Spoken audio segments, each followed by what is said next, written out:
Hello friends, welcome to my channel. आज आपकी class है जो आपकी रेगुलर आपकी हिंदी की क्लासें चल रही हैं, उसमें आपकी ये आज आपकी चौथी क्लास है। तो सबसे पहले आप हमारे चैनल को सब्सक्राइब कर लीजिए ताकि कोई भी वीडियो या अपडेट आए तो आप तक पहुंच जाए।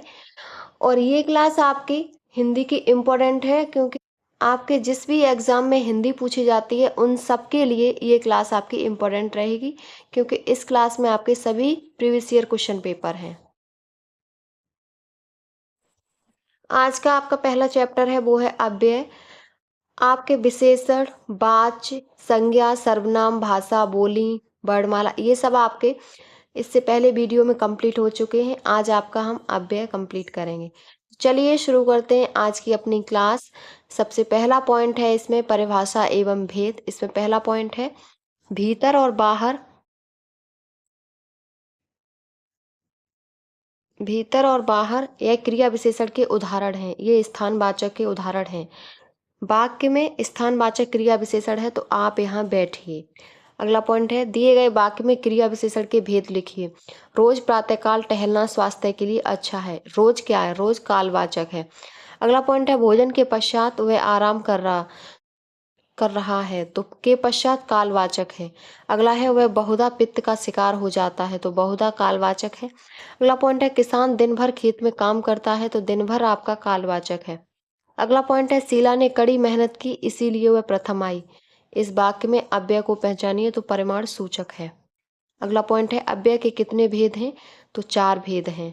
अगला है अव्यय है तो आहा। अव्यय का भेद नहीं है तो परिमाण बोधक।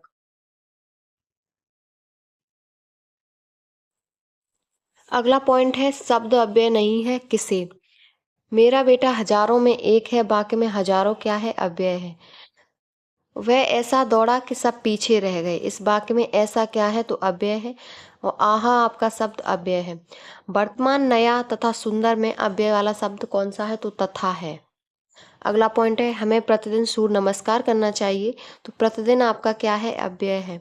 प्राचीन, मोटा, गरीब और इसमें आपका अव्यय शब्द कौन सा है? तो और। अगला पॉइंट है वह हमेशा अपने भाई के गीत गाता रहता है। हमेशा आपका अव्यय पद है। अगला पॉइंट है वह काम नहीं करता तो इसमें आपका अव्यय पद होगा नहीं। अगला पॉइंट है उत्तर, ठीक, जापान, कृष्णा, इसमें अव्यय शब्द कौन सा है? तो ठीक। अगला पॉइंट है मैं वहां होकर आया हूं तो इसमें वहां है वो अव्यय है और इसमें आपका लेकिन अव्यय है। अगला है आपका क्रिया विशेषण अव्यय। इसमें पहला पॉइंट है शब्द क्रिया विशेषण है धीरे धीरे। नहीं कौन से प्रकार का रीतिवाचक क्रिया विशेषण है? तो निषेधवाचक, नहीं निषेधवाचक में आएगा। अगला पॉइंट है वाक्य में से क्रिया विशेषण के भेद लिखिए। वह योगाभ्यास भली भांति कर लेता है, भली भांति रीतिवाचक है। मैं आपकी बात ध्यान से सुन रहा हूँ, ध्यान से सुनना ध्यान से रीतिवाचक है।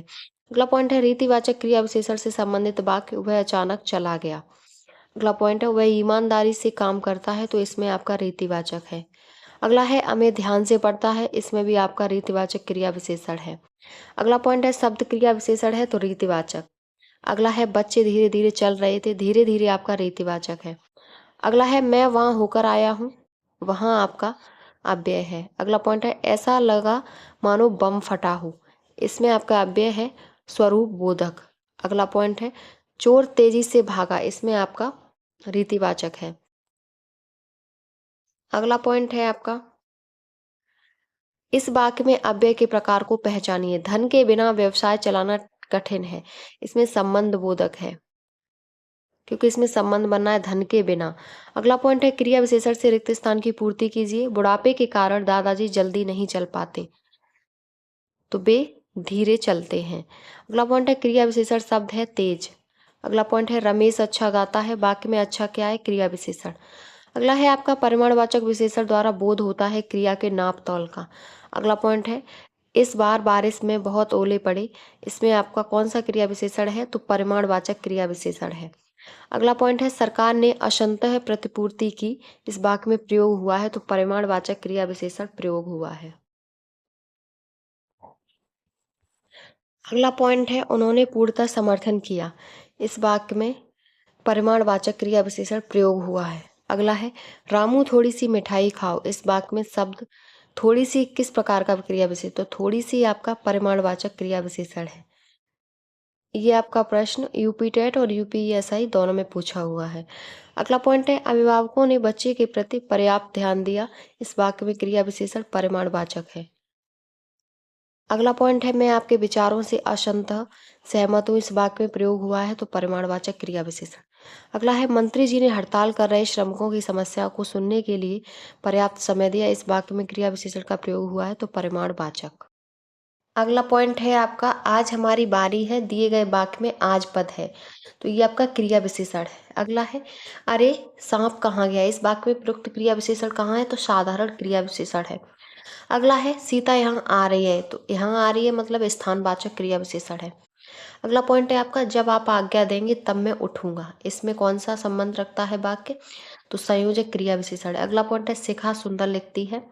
इस वाक्य में अवयव का प्रकार है तो क्रिया विशेषण अवयव है। अगला पॉइंट है, परीक्षा के दिनों में छात्र दिन रात पढ़ते हैं। इस वाक्य में दिन रात क्रिया विशेषण का प्रकार है तो कालवाचक क्रिया विशेषण। अगला पॉइंट है, गांव वालों ने मिलकर यह काम पूरा किया। तो इसमें कौन सा क्रिया विशेषण का प्रकार है? तो रीतिवाचक क्रिया विशेषण। अगला पॉइंट है, परमात्मा की कृपा सर्वत्र व्याप्त है। इस वाक्य में क्रिया विशेषण का प्रयोग हुआ है तो स्थानवाचक। अगला पॉइंट है, देश भर में कोरोना का प्रकोप जारी है। इस वाक्य में क्रिया विशेषण का रूप है तो स्थानवाचक है।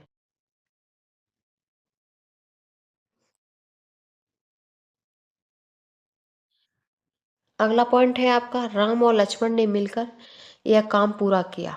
इस वाक्य में कौन सा क्रिया विशेषण का प्रकार है? तो रीतिवाचक क्रिया विशेषण है। अगला पॉइंट है आपका, आप यहीं आइए अन्यत्र न जाइए।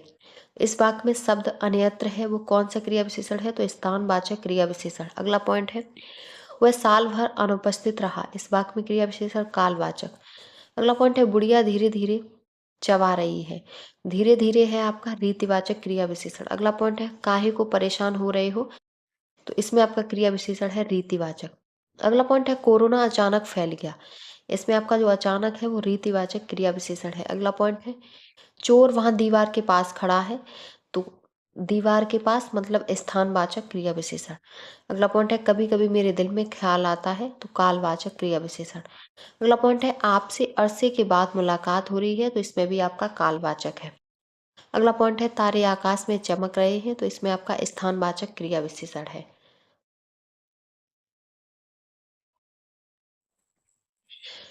अगला है आपका समुच्चय बोधक अवयव। इसमें पहला पॉइंट है, छुट्टी हुई और बच्चे और भागने लगे। इसमें आपका जो अव्यय है वो है समुच्चय बोधक अव्यय। अगला पॉइंट है, राम तुम चलोगे या रहोगे। इसमें भी आपका समुच्चय बोधक है। अगला है, संकेत वाचक अवयव का वाक्य है। तो संकेत वाचक है, यह गिलास आधा भरा है। अगला पॉइंट है, मैं बिल्कुल थक गया हूं। तो बिल्कुल में आपका परिमाण वाचक विशेषण है, अव्यय है। अगला पॉइंट है, वह लाचार है क्योंकि वह अंधा है। इस वाक्य में कारणवाचक अव्यय है।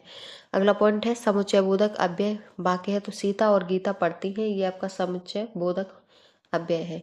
अगला पॉइंट है, राम आया था और चला गया। इसमें आपका समुच्चय बोधक है। अगला पॉइंट है, समुच्चय बोधक अव्यय वाले वाक्य है, मैं उस पर विश्वास करता हूँ क्योंकि वह ईमानदार है। अगला पॉइंट है, जल्दी चलो ताकि समय पर पहुंच जाएं। दिए गए वाक्य में अव्यय है तो समुच्चय बोधक। अगला पॉइंट है, समानाधिकरण अव्यय का भेद है तो समुच्चय बोधक।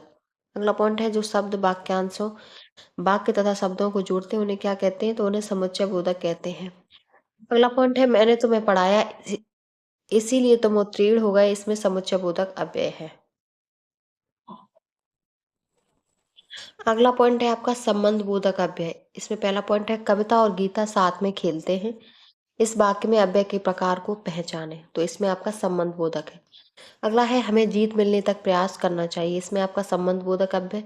अगला पॉइंट है, किस वाक्य में संबंध सूचक अव्यय का प्रयोग हुआ है? तो अपराधी ने पुलिस के सामने झूठ बोला। अगला पॉइंट है, सुरेश स्कूल की ओर गया। इस वाक्य में अव्यय के प्रकार को पहचानिए तो संबंध बोधक अव्यय। अगला पॉइंट है, मुझे लिखने के लिए कलम या पेंसिल दो। इस वाक्य में अव्यय के प्रकार का चयन है तो संबंध बोधक। अगला पॉइंट है, सुरेश स्कूल की ओर गया। वाक्य में अव्यय के प्रकार को पहचानिए तो संबंध बोधक अव्यय। अगला पॉइंट है, सुरेश के भरोसे रहोगे तो काम नहीं होगा। दिए गए वाक्य में अव्यय का भेद है तो संबंध बोधक अव्यय। अगला पॉइंट है, मनुष्य पानी के बिना जीवित नहीं रह सकता। दिए गए वाक्य में अव्यय का भेद है तो संबंध बोधक अव्यय। अगला पॉइंट है छत पर पक्षी बैठे हैं, दिए गए वाक्य में अव्यय संबंध बोधक। अगला है विद्या के बिना मनुष्य पशु है, दिए गए वाक्य में अव्यय है तो संबंध बोधक। नेक्स्ट पॉइंट है गाड़ी तेजी से आकर स्टेशन पर रुक गई, दिए गए वाक्य में संबंध बोधक अव्यय है तो तेजी से। अगला पॉइंट है बच्चे घर के बाहर पौधे लगा रहे थे, दिए गए वाक्य में अव्यय का भेद है तो संबंध बोधक अव्यय है। अगला पॉइंट है धन के बिना व्यवसाय चलाना ठीक कठिन है, दिए गए वाक्य में अव्यय का भेद है तो संबंध बोधक अव्यय। अगला पॉइंट है हम दोनों शांतिपूर्वक पढ़ते रहते हैं, इस वाक्य में पूर्वक क्या है तो मौलिक शब्द है। अगला पॉइंट है मैं काम के पीछे आया था, दिए गए वाक्य में अव्यय का प्रकार है तो अव्यय का प्रकार संबंध बोधक अव्यय है। अगला पॉइंट है वह तो घर बैठा था, उपरोक्त वाक्य में रिक्त स्थान की पूर्ति के लिए उपयुक्त अव्यय और उसका भेद होगा, तो वह तो घर के भीतर, तो मतलब संबंध बोधक अव्यय होगा इसमें भीतर। अगला पॉइंट है तुम दिन भर घूमते रहते हो, भर शब्द अव्यय का प्रकार है तो संबंध बोधक। अगला है मुंबई के निकट पूना है, रेखांकित शब्द में संबंध सूचक शब्द है। भरोसे में शब्द का रूप क्या है तो संबंध बोधक है। अगला पॉइंट है वह लाचार है क्योंकि वह अंधा है, इसमें आपका कौन सा होगा तो अव्यय होगा। अगला पॉइंट है नेक्स्ट पॉइंट है आपका उसके घर के आगे ही मेरा घर है, इस वाक्य में संबंध बोधक के रूप में प्रयोग किया गया है तो आगे। अगला पॉइंट है अर्थ के आधार पर संबंधवाचक अव्यय को विभक्त किया जाता है तो 13 भागों में विभक्त किया जाता है। अगला पॉइंट है पुस्तक के बिना कैसे पढ़ोगे, इसमें संबंध बोधक अव्यय बिना है। अगला है कटोरे भर उसने खीर खाई में अनुबद्ध संबंध बोधक अव्यय शब्द है तो भर। अगला पॉइंट है सेनाएं युद्ध क्षेत्र में आगे बढ़ी, इस वाक्य में संबंधवाचक शब्द है तो आगे। रात भर जागना स्वास्थ्य के लिए अच्छा नहीं है, इसमें आपका कौन सा है तो रात भर, भर आपका संबंध सूचक अव्यय है। अगला है आपका विस्मयादि बोधक अव्यय, इसमें पहला पॉइंट है अरे जल्दी इधर आओ, तो इसमें अरे ये आपका विस्मयादि बोधक है। अगला है अव्यय के प्रकार का चयन किया, हाय वह चल बसा, इसमें भी आपका विस्मयादि बोधक है। अरे जरा इधर तो आ में अव्यय है तो इसमें आपका विस्मयादि बोधक है। अगला पॉइंट है आपका तो इसमें आपका विस्मयादि बोधक अव्यय है तो धन्य धन्य। अगला पॉइंट है मनोभावों को सूचित करने वाले शब्द अव्यय के बोधक होते हैं तो विस्मयादि बोधक होते हैं।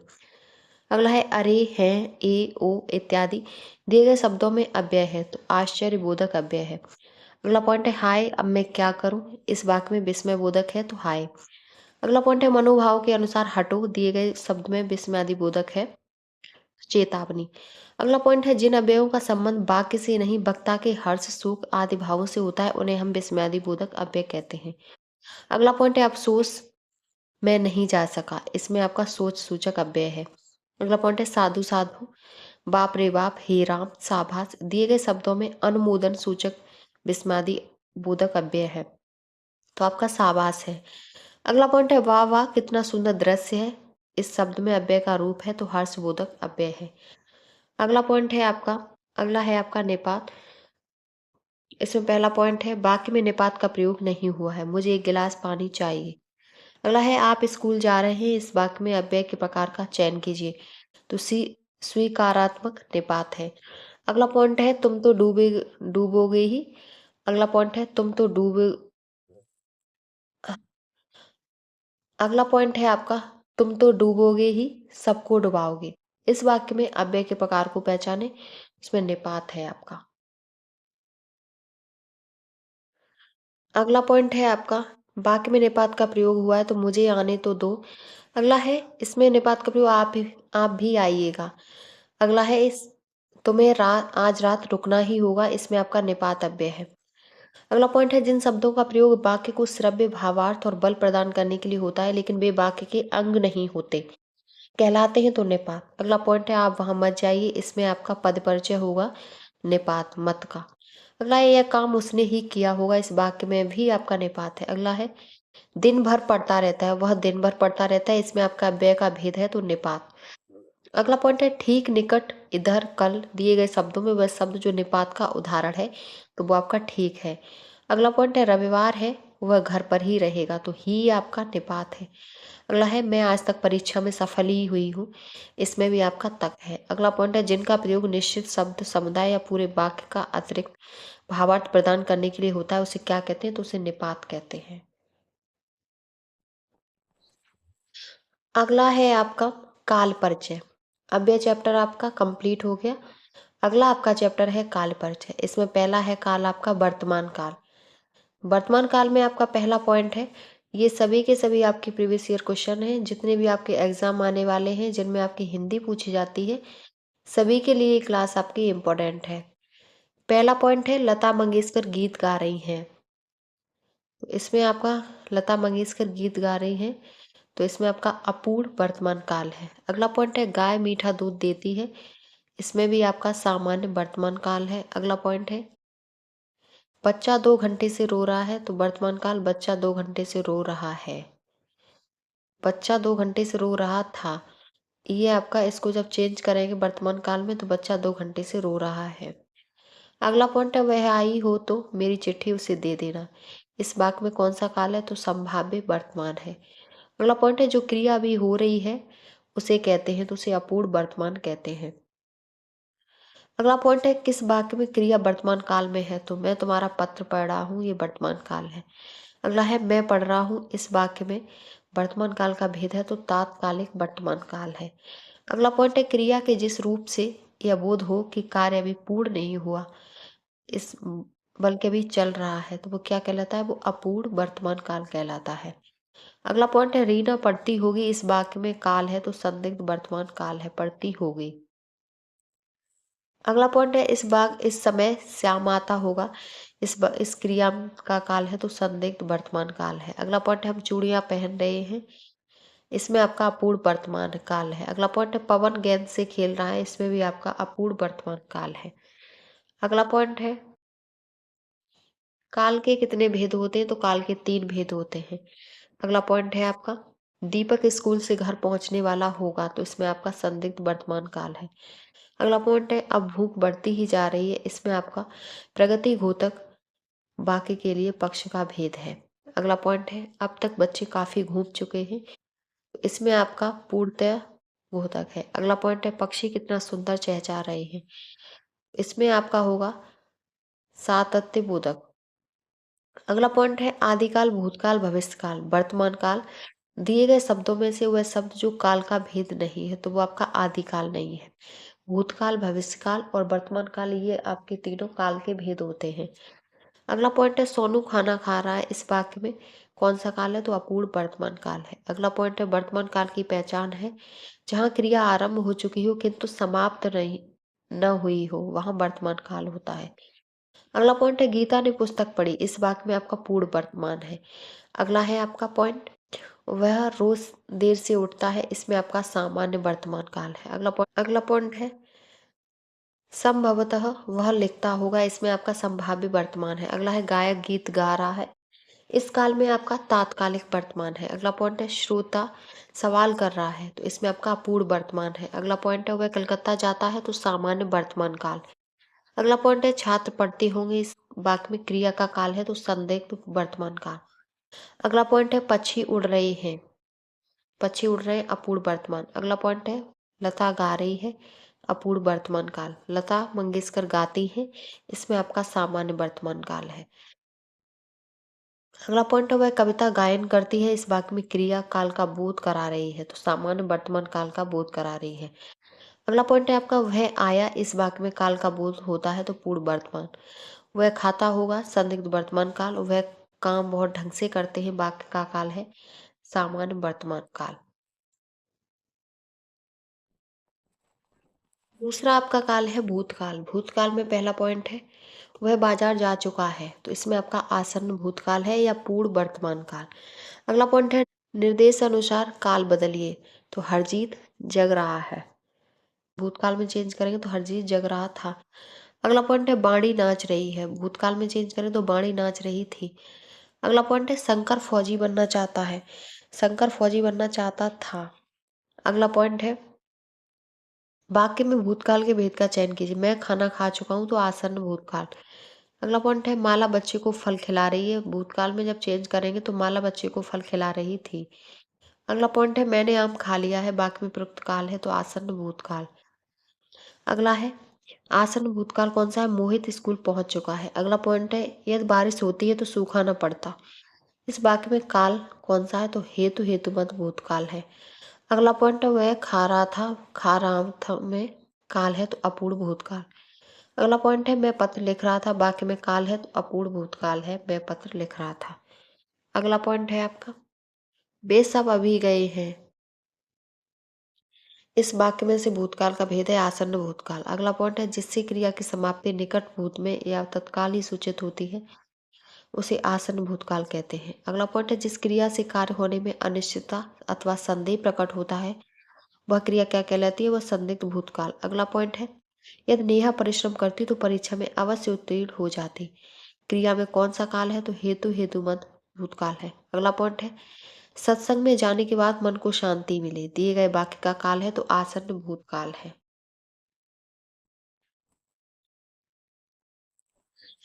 अगला पॉइंट है आपका यदि वह जाता तो मैं भी जाता, इसमें आपका भूतकाल है। अगला है चिट्ठी भेजी गई, इसमें भी आपका भूतकाल है। बच्चा गया, इसमें आपका सामान्य भूतकाल है। अगला पॉइंट है अगरबत्ती की सुगंध से थकावट दूर हो गई, इस वाक्य में प्रयुक्त काल है तो सामान्य भूतकाल। अगला पॉइंट है मैंने आम खा लिया, इस वाक्य में प्रयुक्त काल है तो आसन्न भूत। अगला पॉइंट है वे आए थे, वाक्य में काल है पूर्ण भूतकाल। अगला पॉइंट है लोग बड़ी बड़ी गाड़ियां लेकर आ रहे थे, इसमें आपका अपूर्ण भूतकाल है। अगला पॉइंट है रामू खाना खा रहा था, इस वाक्य में काल है तो अपूर्ण भूतकाल। अगला पॉइंट है सीता सो रही थी, वाक्य में काल है तो अपूर्ण भूतकाल है। अगला पॉइंट है आपका सुरेश गीत गा रहा था तो अपूर्ण भूतकाल है। मैंने वही सामान रखा, वाक्य में काल है तो संदिग्ध भूतकाल। अगला पॉइंट है यदि बारिश होती तो सूखा न पड़ता, इस वाक्य में काल का रूप है तो हेतु हेतुमत भूतकाल। अगला पॉइंट है वाक्य में हेतु हेतुमत भूतकाल का प्रयोग हुआ है तो गुरुजी आएंगे तो अध्यापन होगा। अगला पॉइंट है आपका अगला आपका जो काल है वो तीसरा है भविष्य काल। वर्तमान काल, भूतकाल और भविष्य काल। भविष्य काल में पहला पॉइंट है पिताजी तीर्थ यात्रा पर जाएंगे, इस वाक्य में कौन सा काल है, तो सामान्य भविष्यत काल है। अगला पॉइंट है 4 बजे तक भवन कीर्तन चलता रहता है। 4 बजे तक भजन कीर्तन चलता रहता है, इसमें आपका भविष्य काल में जब चेंज करेंगे तो 4 बजे तक भजन कीर्तन चलता रहता है। अगला पॉइंट है आपका सुरेंद्र पत्र लिखता है, तो भविष्य में काल में जब चेंज करेंगे तो सुरेंद्र पत्र लिखेगा। अगला पॉइंट है वाणी संस्कृत पढ़ाती है, इसमें आपका जब भविष्य काल में चेंज करेंगे तो वाणी संस्कृत पढ़ाएगी। अगला पॉइंट है रेवती चेस खेलना चाहती है, तो रेवती चेस खेलना चाहेगी। अगला पॉइंट है विशाल पुस्तक पढ़ रहा है, विशाल पुस्तक पढ़ रहा होगा। अगला आपका पॉइंट है हलवाई ने जलेबियां बनाई थी, इसे जब चेंज करेंगे तो हलवाई जलेबियां बनाएगा। अगला पॉइंट है वह बाजार जाता है, तो वह बाजार जाएगा। अगला पॉइंट है वह सवेरे ही दिल्ली पहुंच जाएगा, तो वह सवेरे ही दिल्ली पहुंच जाएगा। पहुंच गया होगा और अब सवेरे ही दिल्ली पहुंच जाएगा।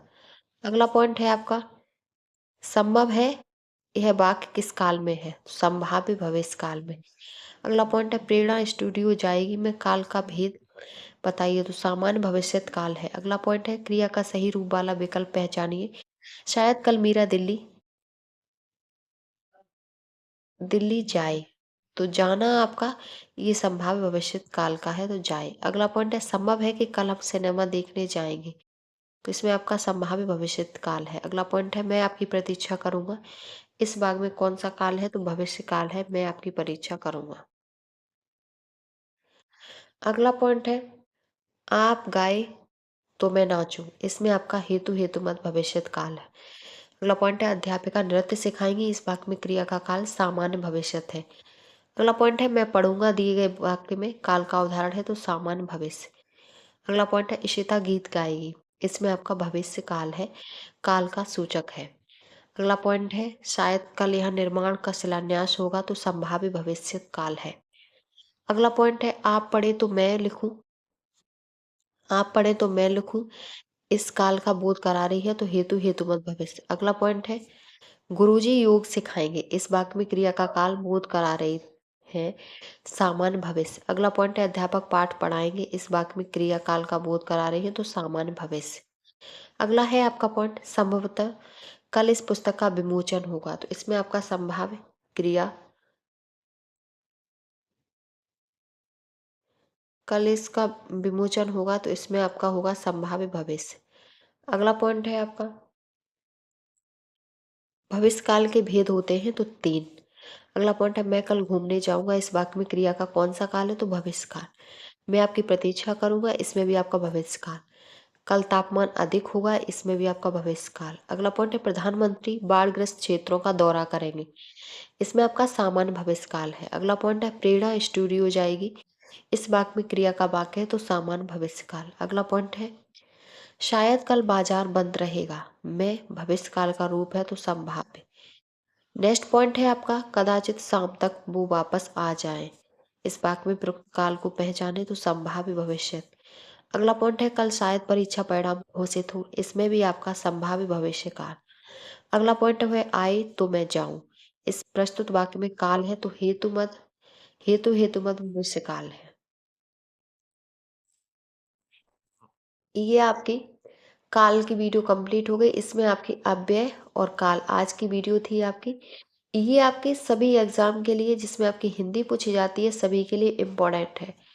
अगर आपको वीडियो पसंद आई हो तो प्लीज़ हमारे चैनल को like, subscribe, share and comment करें।